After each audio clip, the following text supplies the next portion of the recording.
And ఇంకొకటి ఏంటంటే సుమన్ శెట్టి గారు వస్తున్నారు అని నాకు కాల్ రాగానే ఇంటర్వ్యూ ఉందనగానే నాకు గుర్తొచ్చింది ఏంటంటే ఆ స్ప్రేది బిగ్ బాస్ సీజన్ లో అసలు మీకు స్ప్రే తెలీదా నేను అడుగుతున్నాను. స్ప్రే మీరు యూజ్ చేస్తాం కదా బేసిక్ గా స్ప్రే మేడం. అవును మేడం, అంటే యాక్చువల్లీ కనబడలేదు మేడం.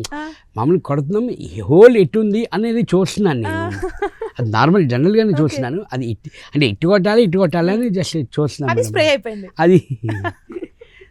అంటే ఆ వీడియో ఎంత వైరల్ అయిందంటే అండి సుమన్, అంటే ఒక పాజిటివిటీ వచ్చేసింది మీకు. అంటే మీరు ఆ స్ప్రేని చూసే విధానం కానీ, ఆ స్ప్రే ఇట్లా అయిన తర్వాత మీరు ఆహా ఎంత మంచి స్మెల్ వస్తుంది అని మీరు దాన్ని ఫీల్ అవ్వడం, ఇదంతా కూడా మీకు ఒక ప్లస్ అయిందనే అనుకోవాలి. ఎందుకంటే అసలు అంటే ఇంత అమాయకంగా ఉన్నారా సుమన్ శెట్టి గారు అనేది వెళ్ళిపోయింది జనాల్లోకి. ఆ వీడియో చూసుకున్నాక ఏమనిపించింది మీకు బయటకు వచ్చాక? ఇంతలా చేసాను నవ్వుకున్నారా? అది మామూలు జనరల్గా అక్కడ అందరూ కూర్చున్నాం మేడం, రీతు మేము అందరం కూర్చున్నాయి, అందరూ మాట్లాడుకుంటుంటూ జస్ట్ అక్కడ ఉందని అలా రాగా తీసేసా. కానీ అండ్ ఇంకొకటి ఏంటంటే సంజన గారి గురించి మాట్లాడినట్లయితే సంజన గారికి మీకు కొంత గ్యాప్ అయితే ఉంది సీజన్లో. సో ఎందుకు ఆ గ్యాప్? ఏం గ్యాప్ కాదు మేడం, యాక్చువల్లీ తనకి తెలుసు బిగ్ బాస్ అంటే కంటెంట్ ఉండాలి, ఒక కంటెంట్ ఉంటేనే మనం కనబడతామన్నది తనకు తెలుసు. నా మీదే కాదు మేడం, అందరి మీద టార్గెట్ పెట్టేది. ఇప్పుడు నా పర్సనల్ థింగ్స్ కొన్ని కానీ హౌస్లోని సిగరెట్స్, ఎస్ దాన్ని నేను పర్సనల్ థింగ్స్ అంట. నా పర్సనల్ థింగ్స్ కానివ్వండి అవన్నీ దాచేయడం కానివ్వండి, దాన్ని మా బన్నీ అన్న గారివి మెడిసిన్స్ దాచేయడం కానివ్వండి, పర్సనల్ థింగ్స్ మీద ఎప్పుడు వెళ్ళకూడదు మేడం. మాట్లాడదామా, ఫన్ చేసుకుందామా, ఎంటర్టైన్ చేద్దాం, దట్స్ ఆల్.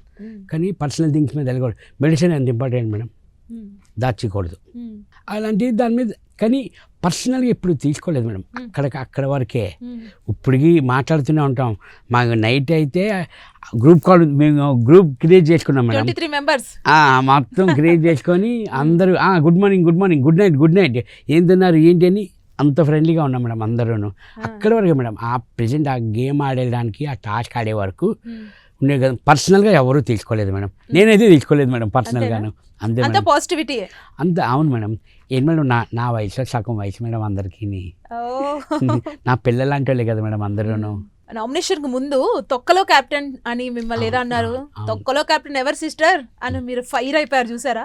ఆ ప్రోమో కూడా చాలా బాగుండేది మీది. అది మేడం, అది బిగ్ బాస్ హౌస్కి వెళ్తే 100% క్యాప్టెన్ అవ్వాలి అని అనుకుంటాం మేడం.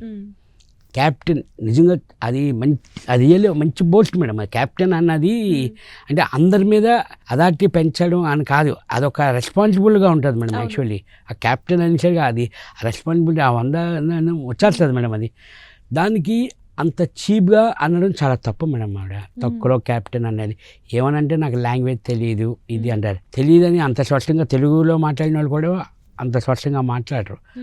నాకు తెలియకుండానే అనేసారు అని అంటారు. అలాంటి వర్డ్స్ కొన్ని యూజ్ చేసేవారు. అక్కడ బాధ అనిపించేది. అలా కనుకని తక్కువ క్యాప్టెన్ అని అంటే క్యాప్టెన్ అందరూ తక్కువ వాళ్ళ తప్పు అలా కాదని చెప్తే సారీ అని చెప్పి